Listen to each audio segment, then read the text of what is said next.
Several people on this channel and several of my clients have asked me a very interesting question recently. And the question is it better to retire in a bear market or is it better to retire in a bull market? The answer is neither. And I will tell you from the perspective of a financial planner why.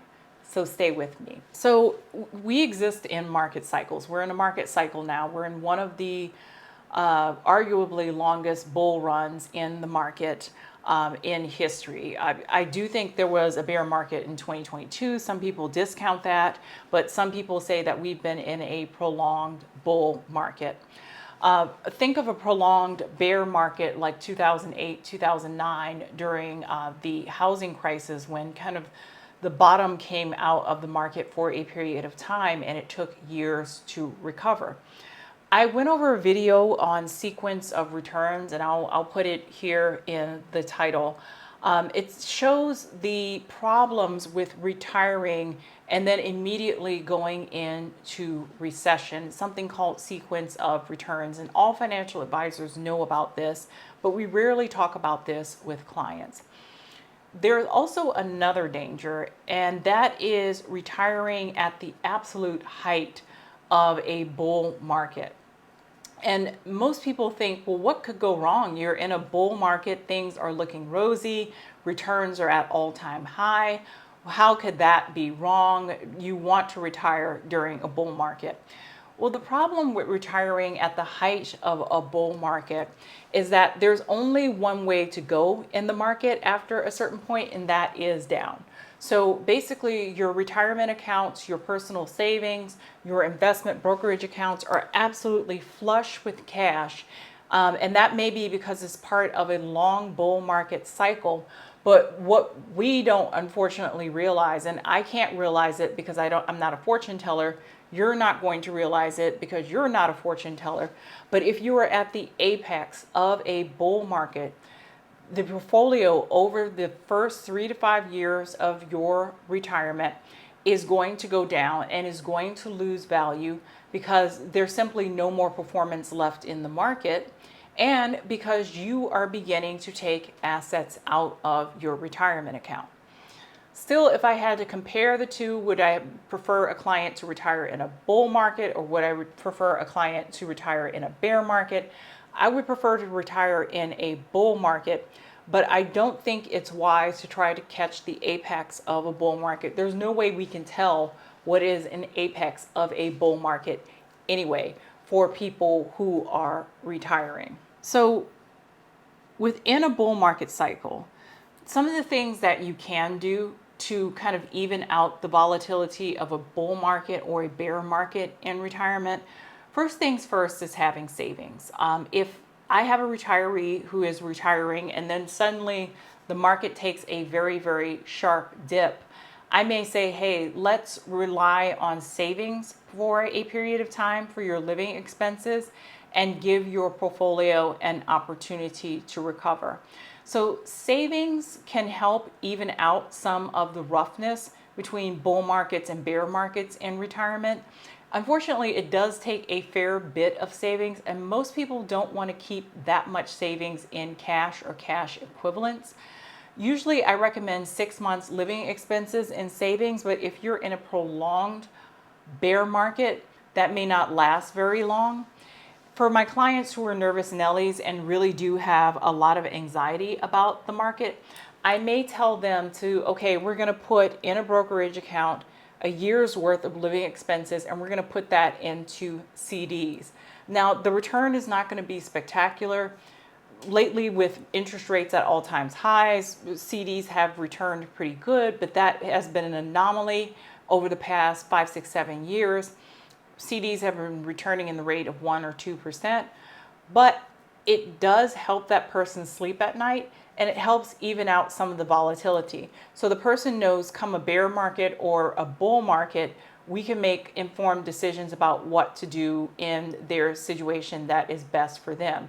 They don't have to take money out of their portfolio during a bear market. We can take more money out during a bull market, or they're not constantly wondering, am I at the apex of a bull market when I'm taking money out or planning to take money out?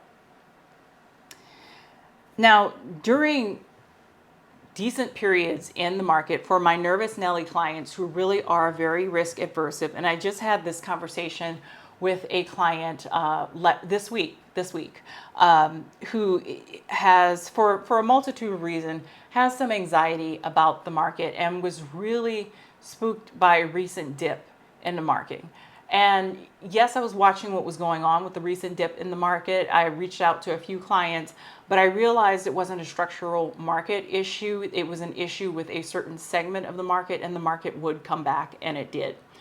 When I had the conversation with this client, the market had already started coming back in her retirement accounts, and it was pretty much within a few $1,000s of being where it was before this whole market blip occurred.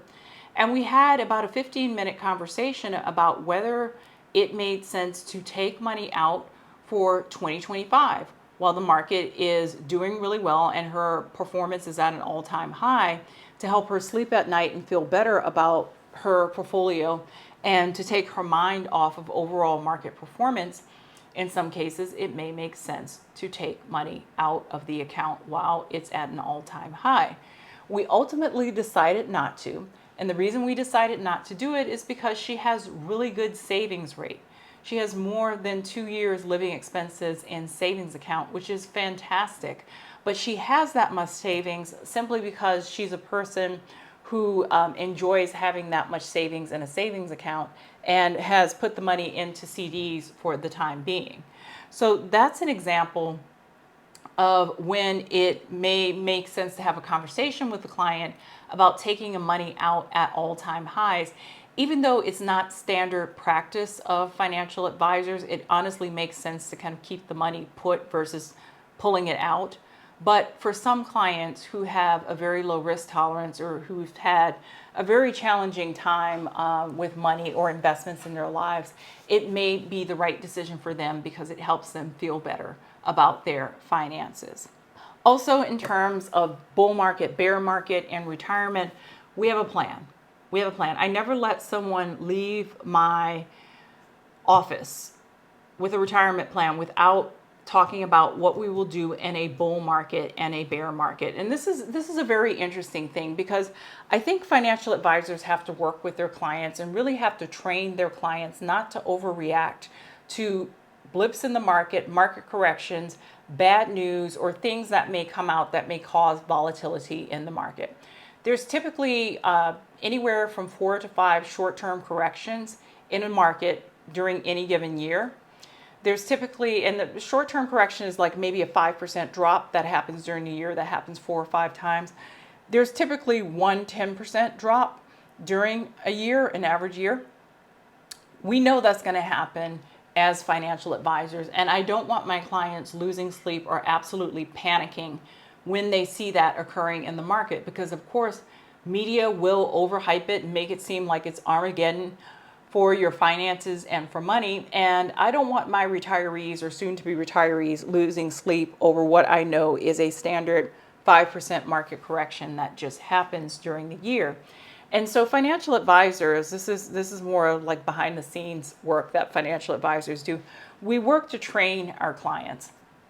And it's a very strange term, but basically when we're working with a client, part of our work is education, right? When we're doing performance reviews, when we're updating their information, we're updating their risk tolerance, updating their goals, I make it a point to talk about market performance.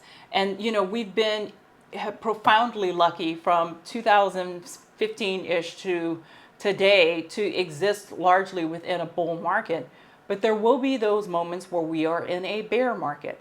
And during a bear market, this is what we do, or this is what we don't do. This is how many times a year a correction of 5% will occur. This is how many times a year a correction of 10% will occur.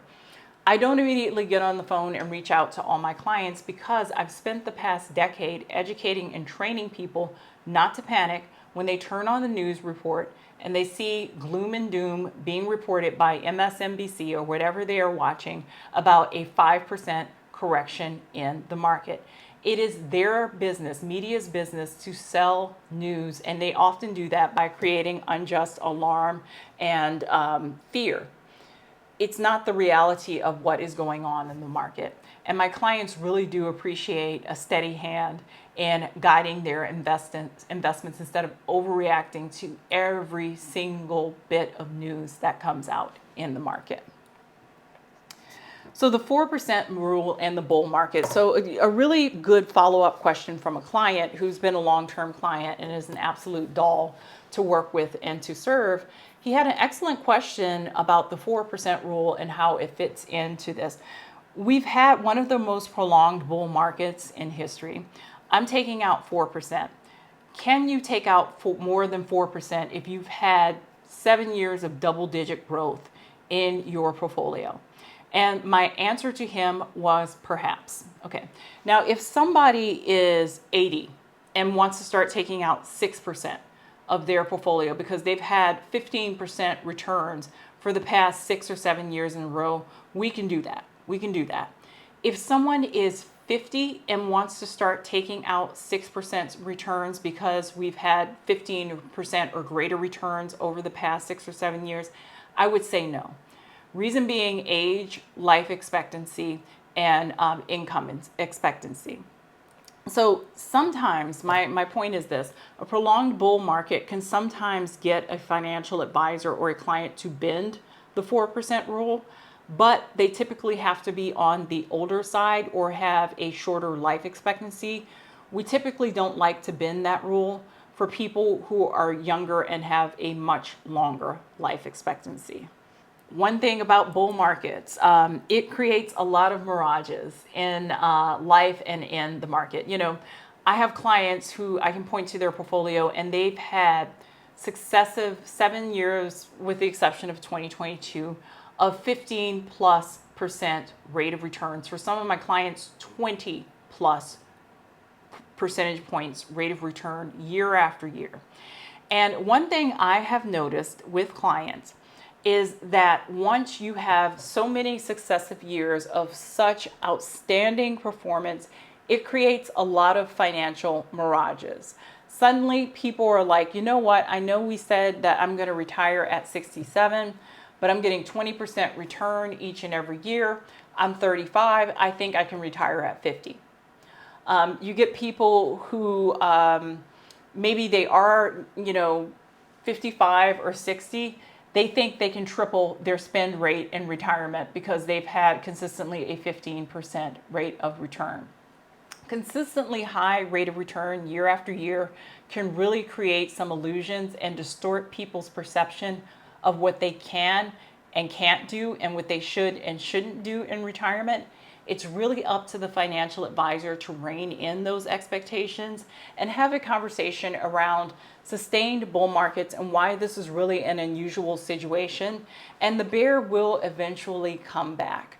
But I've heard some pretty outrageous things from clients preparing to retire 20 years earlier than their initial retirement plan, or spend 3 times the amount of money that we had initially come up with as a comfortable spend down rate in retirement, simply because they've had some rock star returns over the past 7 years. Another thing I would say about retirement in a bull market, and I've definitely seen this, you can't shift risk tolerance to an extreme risk tolerance because the market is in a good position. I've seen clients suddenly become interested in cryptocurrencies and NFTs because their portfolio is returning 15 or 20%, and they feel like they can't lose. They feel like they're not going to have a down moment in the market, so they want to go and they want to go big. Typically, I see the shifting of risk tolerance occurring in clients who feel that they are behind and need to make up for lost times or lost investments that may have happened in the past. It's up to a good financial planner to really put the client's feet on the ground and say, hey, I've noticed you've had a more moderate risk tolerance and you're shifting into more of a high-end risk tolerance. I think we need to rein it back in, because if we go into a down market, and there will be a down market, there will be a bear market eventually, you're going to lose big, and you're getting too old and too close to retirement to take on this level of risk. So don't buy into the mirage. Don't shift your risk tolerance during a prolonged bull market, and do not shift your goals due to a prolonged bull market. So there you have it. bull market versus bear market, in retirement and what that means. Tell me what you like. Tell me what you don't like. Tell me what you agree with. And if you found this information useful, please like, please share, and please subscribe.